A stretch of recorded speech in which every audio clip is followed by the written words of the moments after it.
Still good morning. Good morning, everybody. Good morning, Rebbe. All right, today is Daf Lamed Aleph. Okay. And let's start with the Mishnah on top.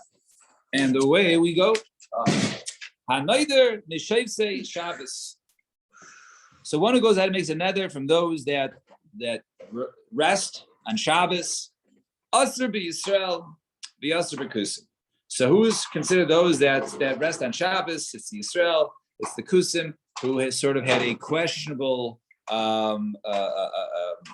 conversion as to why they converted, and they were scared, and they did that. So there were some instances that they observed, and some instances they did, but Lamaisa they keep Shabbos, and therefore, so that one is neither Meshayis Shabbos includes not only Jews but even Kusim, and includes Kusim. Obviously, not of the Kucham. Those that go ahead and eat, garlic, right, for Shabbos, Asr b'Yisrael, the Asr b'Kusim, right? Those people that eat before Shabbos to have enjoy Kedushas Shabbos. So those people are forbidden b'Yisrael, and also forbidden b'Kusim, because that is once again linked to Shabbos. Those that are Ola L'Regel, Asr b'Yisrael or Mutter b'Kusim. Right, those that are Lila Regal, so it's Asr b'Yisrael. However, the Mutter b'Kusim, because the Kusim were not noheg to go ahead and be Lila Regal. I'm sorry, what was that? Oh, instead of to bring the right, instead of going to the Kabbalas. Fine. So let's see. Zak the Gemara, Samai shapes the Shabbos. What does it mean? Those that rest on Shabbos. Even Shabbos, if those that keep Shabbos, Ma'iri b'Kusim. Why just say just? If you know the Chavim Nami, there are certain members of the Chavim that do observe Shabbos, so they should also be forbidden from them. Ella, right the way you say, Mitzvah Shabbos, those who were commanded to keep Shabbos, the Chavim were not commanded to keep Shabbos. See, Hachi, if that's the case, say Masefa about Ola Regel, but Ola Regel also be some Musa Bekusim. So when Ola Yisrael, so one, if we're talking about those who are commanded to be Ola Regel, so also be Yisrael, Muta Bekusim. Amai, but the Kusim are also commanded to be Ola Regel. We're talking about, right, the categories over here. What were the person's intentions? Those who were commanded and fulfilled. You need both of them, both conditions. So in the two first cases, in the case of Sheisei Shabbos and the Eichlei Shum, so they are by Shabbos, both of them are commanded and they also fulfill it. Amongst the Chavim, those who go ahead and do Shabbos, however, but they are not commanded, so therefore they're not included in the nether of Meshayvsei Shabbos. And the Ola Yisrael and the Ola Regel, Yisam Mitzuyim, they are Mitzuvin, they are commanded V'Aisin, and they fulfilled their Ola Regel. However, Kusim Mitzuvin, they are commanded to be Ola Regel. However, they don't do it, so therefore they're not included in Shayvsei, or they're not included, and a person makes a kainame from Ole Yerushalayim. Fine. Now Mishnah. Man. Zak the Mishnah. Kainei Sheni Ne'ela B'nei Noach. Person says, I will not get any hana from B'nei Noach. Mutter b'Yisrael. One is mutter to get hana from Yisrael. The also b'avdi Chama. However, that which he says B'nei Noach is referring to the Aydei Kachavim, the non-Jews. So Zak the Gemara, Yisrael, Mimavi Michal B'nei Noach. I understand the Yisrael, I said they did come from Noach. So Kevin, the Abram, Yizkar al Shemay, since they were Mekudesh, right? They were basically sanctified through Avram Avinu. So therefore, it no longer goes back past to generations prior to Avram Avinu. Therefore, they're only called B'nei Avram and not B'nei Noach. And speaking of B'nei Avram, so next Mishnah, Sheini Nene Lezer Avram. I will not get any hana from anybody that comes from the descendants of Avram. Asr b'Yisrael, he's asr to get any hana from Yisrael. Umutter b'avdei Chacham. However, he is mutter to avdei Chacham. Isaac the Gemara of Ayika Yishmael. I understand. So who else came from Avram Avinu? Yishmael. So anybody who comes from Yishmael should be included in Zera Avram. So my answer is no. Ki v'Yitzchak yikar l'cha. Right? Is that because it says over there that through Yitzchak that you'll be called. In other words, that basically who is come from Avram? Anybody who comes from Yitzchak is considered to be the people from Avram, and Yishmael is not included in there. So what about other What about Esav? So you should include any descendants of Esav. So my answer is Yitzchak v'loy kol Yitzchak. It says of Yitzchak, that was of his descendants, not all of them, the ones that came from Yaakov, and not all of his descendants. That would include Esav. Fine. Next Mishnah. Eddie would have liked this Mishnah. Eddie. So Zak the Mishnah, She'eni Nenem Yisrael. A person says, I will not get any hana from Yisrael. Like Keach, the Yaisir, Umaycher, Bepachas. So what is one way to go ahead? Let's say, because yesterday we talked about a case. Everybody's answer to me, right? All men or all people, right? So over here, a person says, I will not get any hana from any Yisrael. Lives in a Jewish town. So how does he go ahead and live? So when he buys, he pays overpriced, right? So when one goes ahead and buys from somebody, right? If he doesn't wait for Black Friday, right? He pays too much, overface. So that's not considered to be him getting hana, right? So if something's, I go to the dollar store and I pay $1.50, I'm not getting hana by that purchase. That's not benefit. So therefore, one could go ahead and do commerce with somebody he's familiar with if he's lokech v'yaser, if he overpays, and when he sells meicher b'pachas, and he sells at a discount. So therefore, he's not getting any direct hana. If he says she's son any leap, if the Yisrael can get any hana from me. So therefore, like b'pachas, therefore no Yisrael can get hana from me. So therefore, if I purchase from them, I gotta purchase it under price because therefore they're not benefiting from me. And meicher b'yaser, and when I go ahead and I sell to them, I sell, on top, they pay extra, and therefore, once again, they're not getting any hana from me.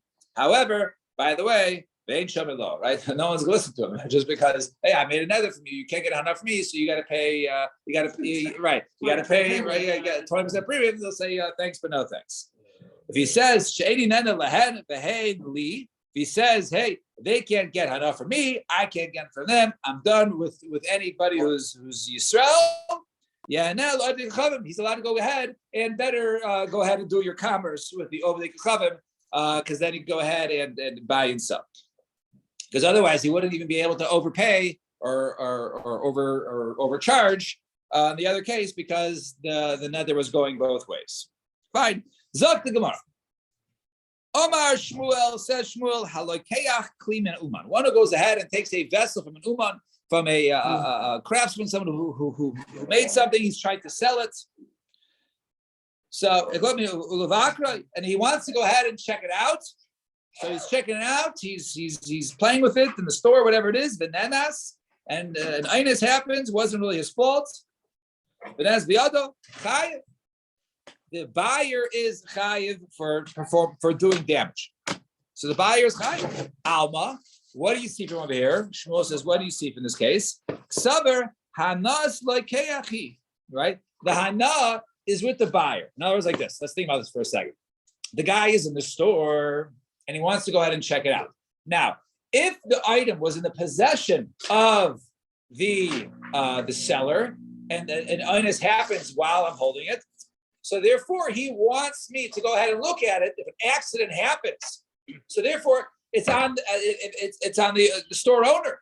But in this case, says Shmuel, since I go ahead and want to check it out, so therefore, whose benefit is me? If I'm not benefiting, let's say I'm the buyer, if I'm not benefiting, then I wouldn't be chayav for inus. It must be I'm getting free benefit, right?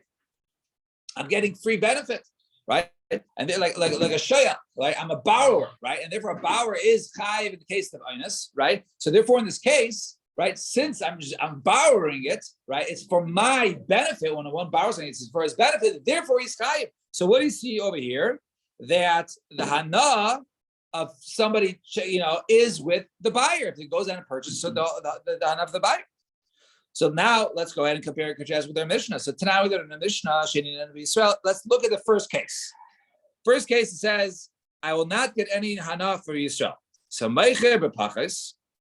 So there's two parts of it, right? There's his buying and his selling. If I can't get hana, right? So if I can get hana, I go to Meir. So therefore it says over there. So if I go ahead and I sell it, I have to sell it for less, right? Because I'm not getting benefit. Because I'm not getting benefit from him because I'm selling it for too cheap. Now, aval shava v'shava, but I can't sell it to him if it was $100. I can't sell it to him for $100, right? Because then I'm benefiting. Me the seller, right? No, but what do you buy it? About Shabbat, one You bought second. it for 100. You bought it for 100. That's what you said. You Yeah. spent it 100. No, 1 second. Meicher, no, selling. I sold him for 100. But how much? I'm you not bought getting. I'm not allowed to get any hana from him. it? I understand. And our Mishnah says, if I want to sell him something, if it's worth $100, I can only sell it him for $80. Because I'm not getting hana. He's ripped me off by $20. I'm not getting any benefit. Right? No, but my question is the item. How much the value? It's $100. That you spent to get the $100 item. doesn't make a Oh, difference. so We're you not talking spent profit. The $100. market value, it doesn't make a difference. Whatever it is, the market No, but- value. There's no hana there. There's no profit. I'm selling at a loss. Okay, that's it. You're selling it at a loss still. What? You're selling it on a loss. Yeah, still. it's a loss, right? So I sell it as a loss. Now, but it says if I was low, but I can't sell it to him for $100. Now, if the hana when there's a purchase is really through the buyer and he's the buyer, even if it's even, he's getting the hana. We just said in the case when the guy is checking out the store, he gets the hana, the buyer gets the hana. So therefore, if I sell it for market value, the hana is not with the seller, it's with the buyer, right? The hana, because according to that, the hana is lakechi. What can it be both? Shower. Because in that case, then he wouldn't be chai for the onus in that case. Shmuel's reasoning, right? Because he's chai for the onus, it must be that he is like a shayel, he's like a bower, and therefore he's like the hana is with him. So the Gemara says, okay, so masnisin bezvina derami alape, right? We're talking about a case in the Mishnah, right, where something is basically hard to sell. If something is hard to sell, and I get market for it, I'm happy. So therefore, I'm getting hana. So the Gemara says, if something we're talking about, the Mishnah is talking about items that are hard to sell. So Ema ratio. Let's go to the ratio of the first nether, right? When I says he can't get any hana, I can't get any hana from Meir. So ratio lekech b'yaser. So it says over there, if we're talking about an item that's low in demand, right? I'm not allowed to buy from him. But why is that? If it's an item that's hard to sell and I pay market value for it, I'm not getting any hana, right? Because there's no demand for it. It's the bad housing market. So he's getting all the hana. So why can't I buy for fair market value if it's low demand? Anybody can go ahead and buy. There's no real hana to me. Also, when I say, okay, nobody you saw can get hana from me, Meir can't get hana from me. So over there, then he can't get it out from me. Therefore, if I buy from him, I buy from him at a discount. If I sell them, I sell from over face. And if we're talking about items that are right low in demand and hard to sell, right?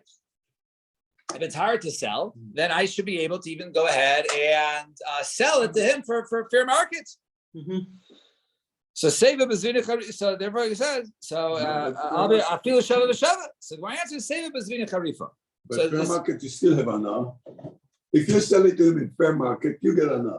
if I Because sell, there is no demand, meaning right? So therefore the seller is So benefiting. the seller- Right? In that case, I forbid him to get hana from me, but not me to get hana from him. So therefore, right? So even and seifa bezvini charifa. So no, seifa is talking about an item that's in high demand, right? People want it. So therefore, people want it. So therefore, it's the opposite. So if that's the case, right? And I buy it from him at a discount. Right? He doesn't get any benefit from selling it to me. He can sell it to anybody he wants, right? So even if I buy it Shabbat, I'm not doing him any hana. So Ella, rather, what are we saying? Masnisin bezvina mitzia. Our Mishnah is talking about a case of normal markets, supply and demand, everything, and therefore, if there is a purchase for fair market value, like Mark pointed out before, there's an up both sides. There's an up by the buyer, there's an up by the seller, and therefore you can't pay market. So therefore, because both people are getting benefit from the other one. So therefore, that's what the Mishnah is talking about. And the case of Shmuel, the Zvina Charifa, that is talking about, his case over there was talking about something which was a high demand item.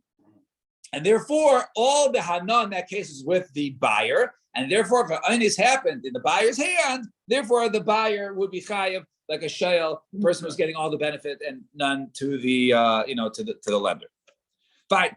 And Tanya Kivase. It's a Tanya, 2 lines on the top of Laman Alpha and base. Tanya Kivase, the Shmuel, we have a Bryson Shmuel. Halakech, Kalim Minatager, the Shagar, the base. One is says, okay, I'm going to go to your house. Let me go to your store. And let me send this to my father-in-law's house. See if he likes it. If he likes it, I'm going to go ahead and buy it. So if he likes it, I'm going to go ahead and pay for it. And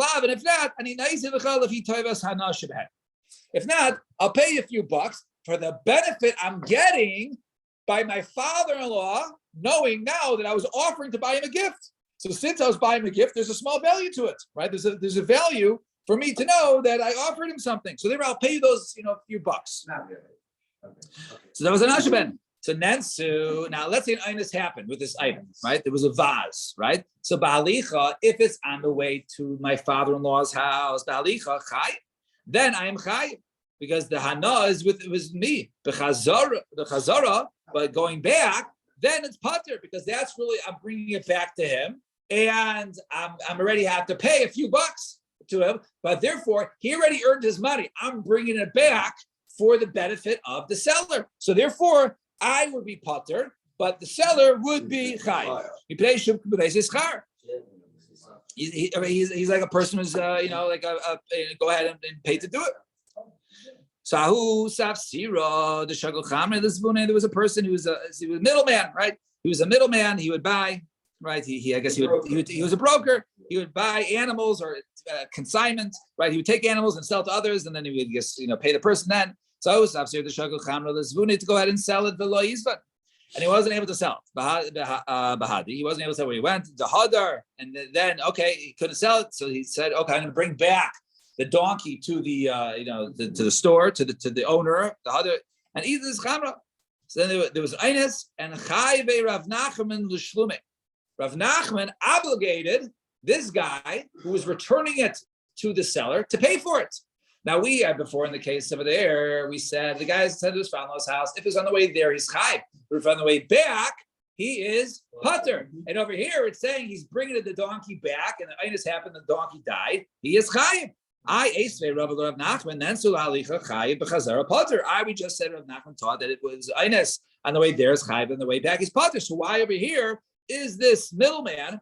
Is this safsira chayiv to go ahead and pay? It should be b'chazara pater. Samalei chazar the safsira halichahi. Teilu mishkach lezvuni afilu ababa the base say mil meizvanle. Bringing it back for the middleman is still part of his looking for a buyer. So therefore, because if you would find a buyer who's about to knock on the guy's door and say, hey, I'm bringing back the donkey, I couldn't sell it, and someone says, hey, you sell that donkey, I'll buy it. So therefore, he would sell it right away. So therefore, the entire time he has the donkey, it's still like he's considering to buy it. He's never at a point where he says, I don't want it anymore. The only time he says, I don't want it anymore, I'm going to bring it back for you, is when he hands it over to the guy. So therefore, he would not be chayav for any sort of inus in this case, because he would be a pater in this case, because in this case, no, he would be chayav in this case. Right, he would be chayav in this case because he's getting the benefit, and therefore he would be chayav to pay. And it's not similar to the case before, where once the follower doesn't want it, then he's returning it completely for the benefit of the seller. Fine. Next Mishnah, long Mishnah, but a quick Mishnah. One who says, I will not get any hana from arelim, right? From an arel is a non-circumcised person. Mutter ba'arle Yisrael. He's mutter to obviously Jews because they are circumcised, and even uncircumcised Jews. The aser b'muile of the kachavim, and he's aser to even circumcised of the kachavim. I need why it changed the Russian from the previous Mishnah. Right. So the Ran over here. All right. Right. So the Ran over here also, in some of the Mishnayos doesn't even include the name Kainin. Right. It was up at 3 a.m. That's why I came late. Right. So you don't want. So over here, yeah. So some of the Mishnayos does not use the term kainem, right, which is only for neder. It's a shmua. So the Ran actually goes and some a lot of this lashon is lavdafka, but the Mishnayos didn't spell it out. But really, the point is when one uses the lashon of arelim, an arel is a non-Jew. Right. When you say arel, you're only referring to all non-Jews, Right. and therefore all Jews are permitted, even So a the Jew that is an arel, right? Let's say his brothers, So died what the of term for Jew that is not circumcised? what? And guys are. What about you? What do you say? The mulim.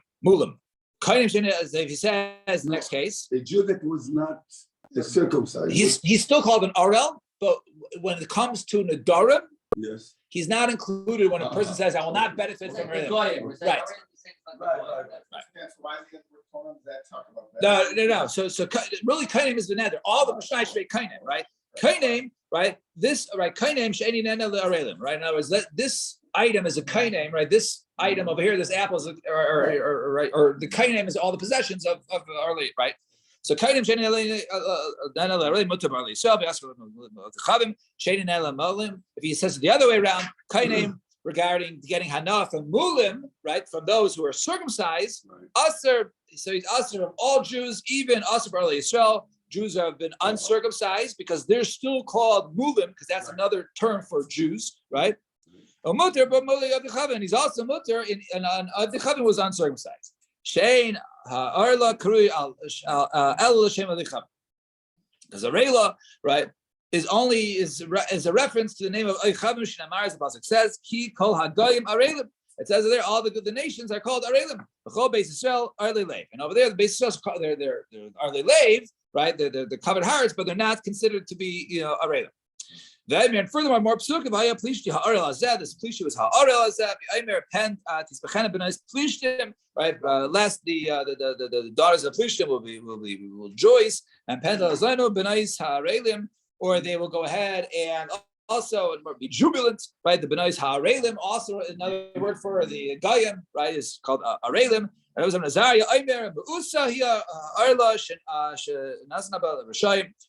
so it's disgusting. The arla that it was, and now it's used basically as a reference to Rishayim. Shinamar ki kol hagayim arelim. So all the gayim arelim. And Rabbi Shmuel Aimer G'daylim either shenichas oleh shlosh brisais. That now we're talking about bris milah. Great is bris milah because it says the word bris there 13 times in the parsha. Right, so the covenant that was done, such a big mitzvah, and Rabbi Yossi Emer Gedol Milah, greatest milah, shedaychas Shabbos, the override Shabbos, the milah bismana it happens on Shabbos, and Chamura Shabbos Chamura, and Rabbi Shua ben Karcha Emer Gedol Milah Shalom Nizla Lamoshat Sadik Allah Malay Shah, right? That says over there that it didn't even benefit Moshe Rabbeinu even for one moment, right? Because he delayed in the bris milah. For his son, right? Even one moment. Rabbi Chemi Aimer, the Gemara will explain, and Rabbi Chemi Aimer Gedol Milah Shedeichas and Negayim, that one is not allowed to cut off any sort of tsaras and Negayim, but if there is Negayim upon the spot of the Orla, then one is allowed to go ahead and perform a circumcision, even though it's cutting off Negayim, and therefore overrides Negayim.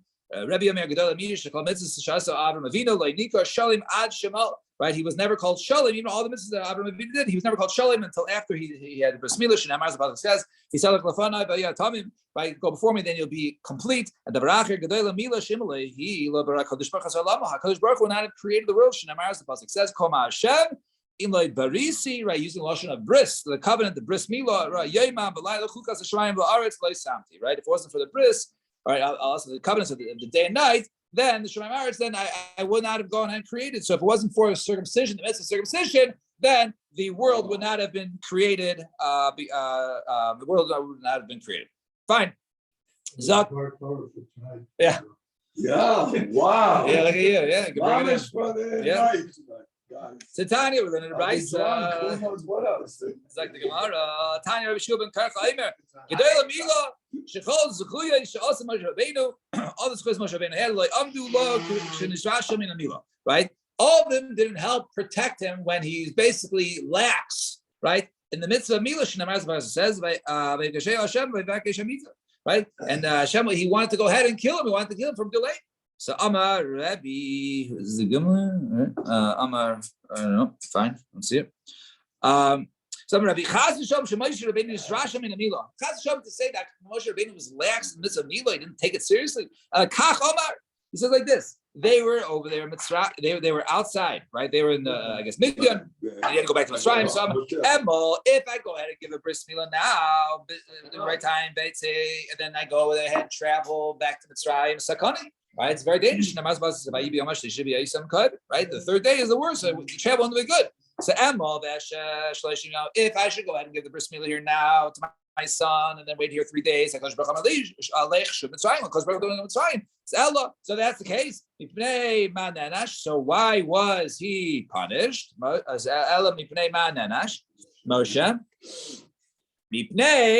because Shenis Asek. Right, right. That first he traveled, and then instead of giving the bris milah right away, then he basically let me just go settle in. Right, let me go ahead and go on Priceline and get a hotel room. Right, this is 2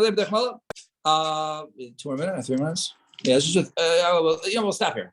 We got a little late, a little 40. Yeah, close it. All right, so we'll pick up here Sunday, Mitzvah Shem. We'll start at 7 o'clock sharp. Also, don't remember.